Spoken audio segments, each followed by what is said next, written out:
There's nothing better than starting 1-0 in fantasy football. You're atop the standings. You have the bragging rights. You feel really confident. You feel like you drafted a good team. It's just the best. Well, we're going to help you get there in this video because we're talking about 10 players who will go nuclear in week 1 of fantasy football. I love all these guys on this list. I think they're all going to go absolutely crazy. Let's start with T. Higgins, who's facing off against the Cleveland Browns and really is an automatic top 10 fantasy receiver this year if he can stay healthy. We know he's been plagued by hamstring injuries for his entire NFL career. It's been super unfortunate, but hey, he just got the bag. Cincinnati doesn't care. They know the talent that he has. They gave him a 4-year, $115 million contract, $41 million guaranteed, and that's because of the player that Higgins is when he is on the field. He's one of the best in the game. Just give us a healthy season for T. Please give us a healthy season because, like I said, when he's on the field, he's really good. Last year, he was the wide receiver 6 in fantasy points per game. He had a career-high 10 touchdowns. From weeks 5 to 17, he averaged 21.5 fantasy points per game, which was second to, the guy that's his teammate, Jamar Chase. We know this Bengals defense is going to be bad yet again, which is a huge boost for this offense because they're going to have to do all the heavy lifting. Burrow, Higgins, Chase, they're going to be chucking the football a ton again this year. It should be interesting. Do we think Joe Flacco and company can drive down the field on this Bengals defense?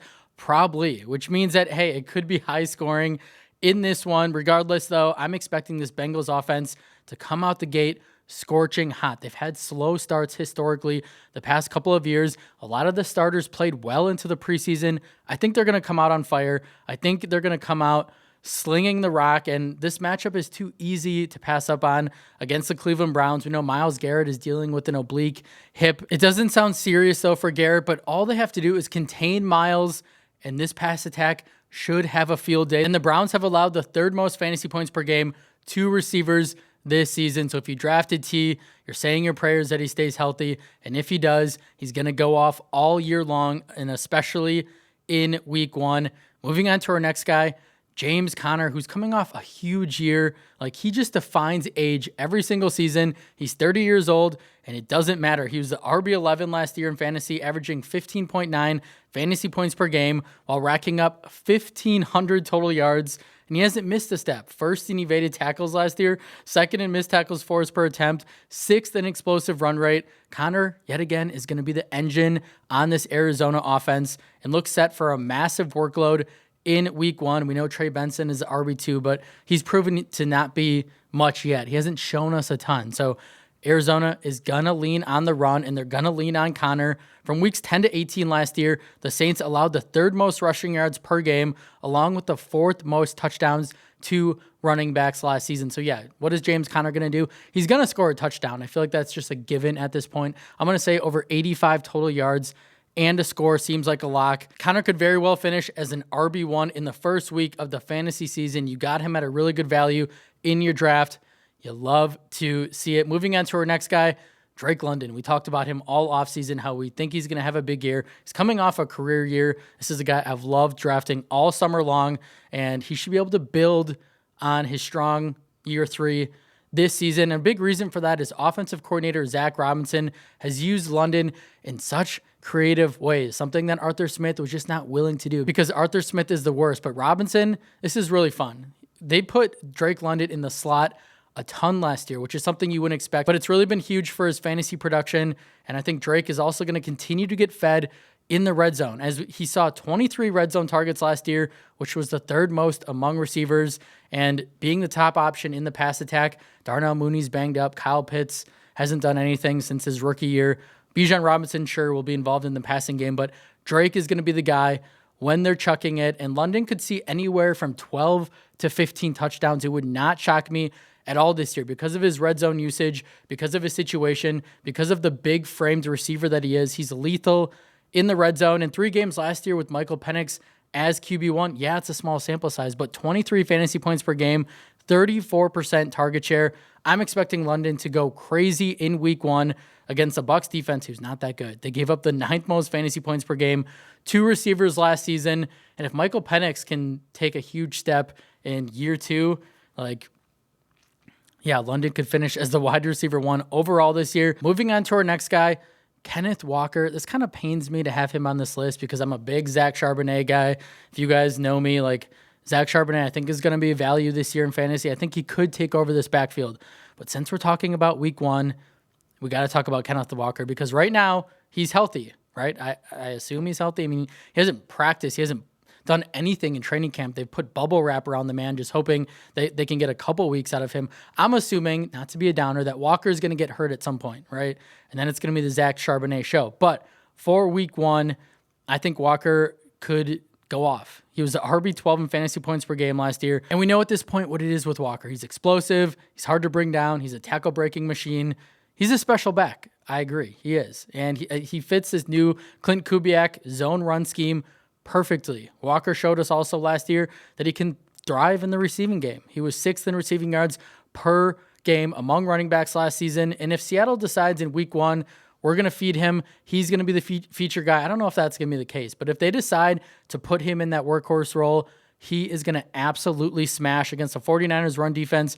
It doesn't really scare you. As they allowed the 6th most fantasy points to running backs last season, Walker could eat this defense alive and win people their matchups in week 1. Again, big Zach Charbonnet guy, but Walker, he's healthy. I think they're going to use him in a pretty big role to start off the year.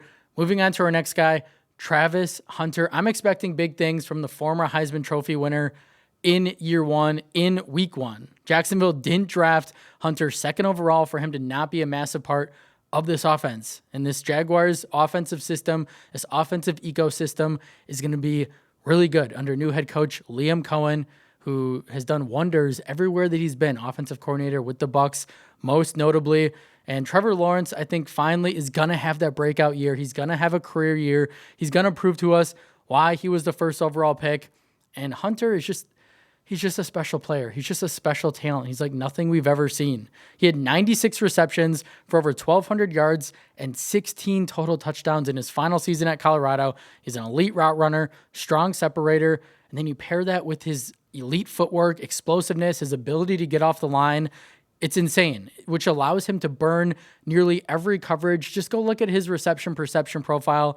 He is elite in every single category, and Hunter should thrive out of the slot in this Liam Cohen offense, who we know if you play out of the slot in this scheme, good things happen. Cooper Kupp, Chris Godwin, both put up wide receiver 1 numbers under this system. I believe Kupp was the wide receiver 1 in fantasy points per game. Godwin, wide receiver 2, before they both ended up getting hurt. Brian Thomas Jr., absolute stud, but he's going to steal the number 1 corner. So it's going to put Hunter in all these advantageous positions. He's going to have these one-on-one matchups.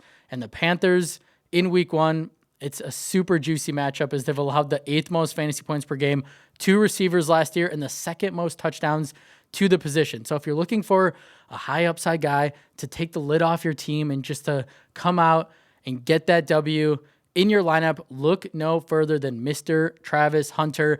Moving on to our next guy, DeAndre Swift. I think Swift is really underrated. And if you look at the situation that he's in now, I think he could be really good this year. I think he's set up for a big season and a strong week 1. Yeah, Swift isn't going to be the most efficient, explosive back at this point. He's not. But he still produces. Last year, over 1,300 total yards, 6 touchdowns. He had 295 touches. He was the RB1 in fantasy points per game. And that was all on one of the worst offenses in football. We can all agree that with Ben Johnson coming over, the Bears are going to be an average offense. I'm not saying they're going to be an elite offense, but they're not going to be the worst in football. This offensive line was completely revamped, and PFF has this offensive line ranked as the 4th best right now. So if you give Caleb Williams some time to actually throw the football and actually stand in the pocket for longer than a second, I think he could also take a year 2 leap. This wide receiver room, this offense has plenty of weapons. So anytime that you can start a quality back that's going to get pretty much all the volume out of the backfield in week 1 on a solid offense, even in a tough matchup, you start him. Because volume opportunities, especially in week 1, is king. I think Swift could easily fall into the end zone as well.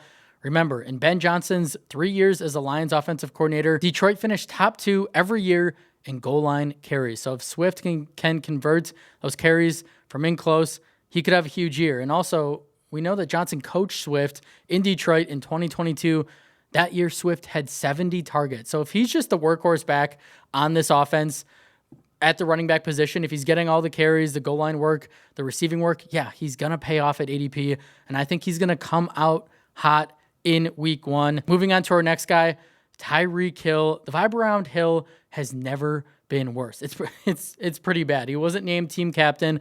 All the stuff that he said at the end of last year, he had a down year. He had the wrist injury. We know Tua missed 6 games. The splits were noticeable too. When Tua was off the field, he averaged 9 PPR points per game. And when Tua was on the field, 14.9 PPR points per game. Still not great. You're hoping that number is like 18 to 20. But I think this offense is going to be better. I'm not saying they're going to be an elite offense, but they were horrible last year. This offensive line was a huge problem as they ranked last in block win rate. Tua had the second lowest time to throw as he averaged a career low 5.7 intended air yards per attempt last season, which explains why Hill struggled, right? They didn't have time to throw the ball deep, which is why they were this check down offense to Devon Achane and Jonnu Smith, who's no longer on the roster. But this offensive line should be a better unit overall. They brought in several free agents, spent a round 2 pick on a left tackle, and Hill, even though he's an older player, I think he still has a lot left in the tank. Speed still kills. He's still really fast, and he ranked 8th among receivers in ESPN Open Score last year. And like we mentioned, less target competition with Jonnu Smith, who just sucked all the targets last year. He's gone. I think it's going to be a lot more of a condensed passing attack. Hill, Waddle, Achane. And I think Mike McDaniel has one of the hottest seats in the NFL. I think if they don't get it done this year, they don't look like they've improved as an overall team, he's going to get canned, which means, in my opinion, I don't think the Dolphins are going to continue this check down, dink and dunk offense. They're going to go back to airing it out, trying to be explosive. And if they do that, I'm expecting Hill to have a really good year and a really good week 1 as well against a Colts secondary that really doesn't scare you. They allowed 8.7 yards per target last year.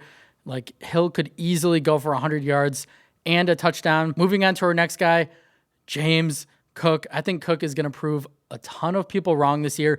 Everyone faded Cook because he's set to see a touchdown regression. Of course he's set to see a touchdown regression.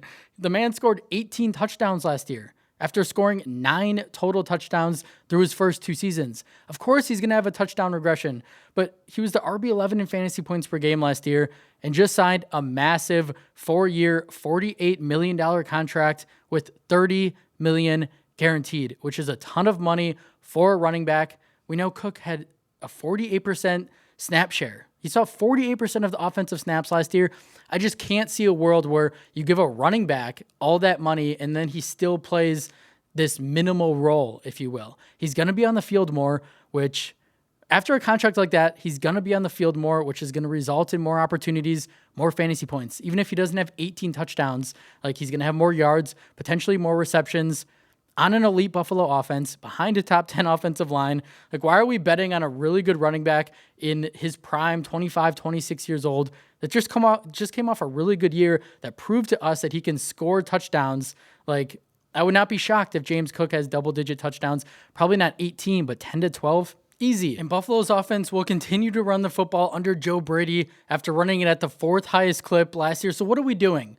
We're not drafting a really good player on a really good offense that's coming off a really good year. I don't get it. But talking about week 1, I don't really care that it's a tougher matchup against Baltimore on Sunday night. Cook is going to see the lion's share of the rush attempts. He's probably going to fall into the end zone as well. So really like James Cook in week 1 of the fantasy football season. Moving on to our next guy, Zay Flowers. If you drafted Zay, it's 4 games like this in a high-scoring contest potentially on Sunday night.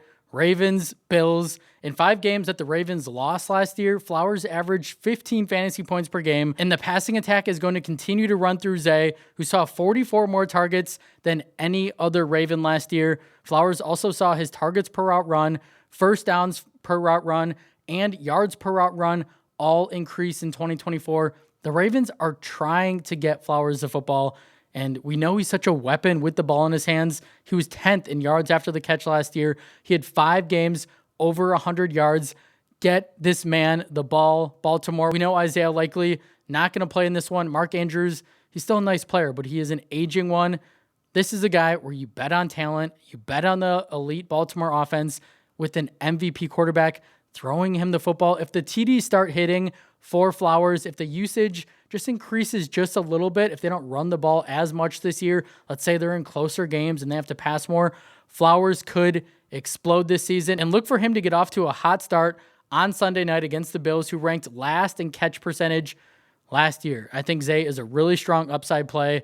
If you need a home run type of guy, maybe he's a little bit high risk compared to some of the other options, but he has a ton of upside in week 1, and I feel really good about him. And on to our last guy, Stephon Diggs, who was actually pretty good last year for the Texans before tearing his ACL. He was the wide receiver 15 in fantasy points per game, wide receiver 10 in total fantasy points, and he was averaging 8 targets, 6 receptions, 62 yards, and a half a touchdown per game, along with double-digit fantasy points in 6 out of 8 games. Even at the age of 31, he's proved he still has something left in the tank, as he ranked 15th in separation, 21st in route win rate when lined up outside. I'm assuming after playing a lot in the slot for Houston, he's going to go back to the position that he's thrived in all of his NFL career, which is on the outside.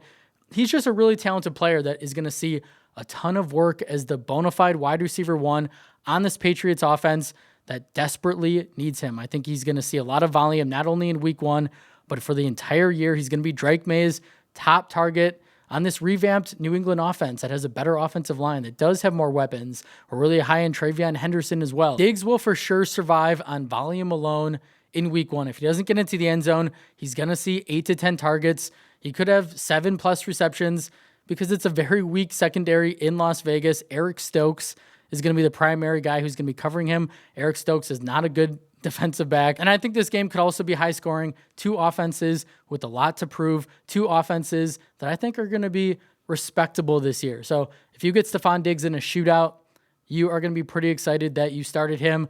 Some other strong starts, some honorable mentions, some guys that we just talked about that I didn't want to have to put in this video, but that I love for week 1. Emeka Egbuka, Tet McMillan, RJ Harvey, Chuba Hubbard, Travion Henderson, and Rome Odunze. So if you're looking for some more smash starts, those are a couple guys for you as well.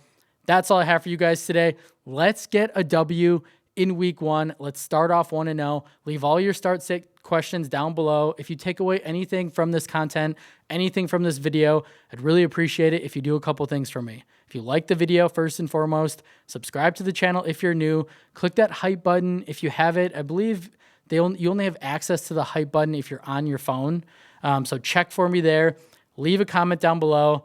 Let's start off 1-0. I am just so excited that fantasy football is here. I appreciate you all, and I'll see you in the next one.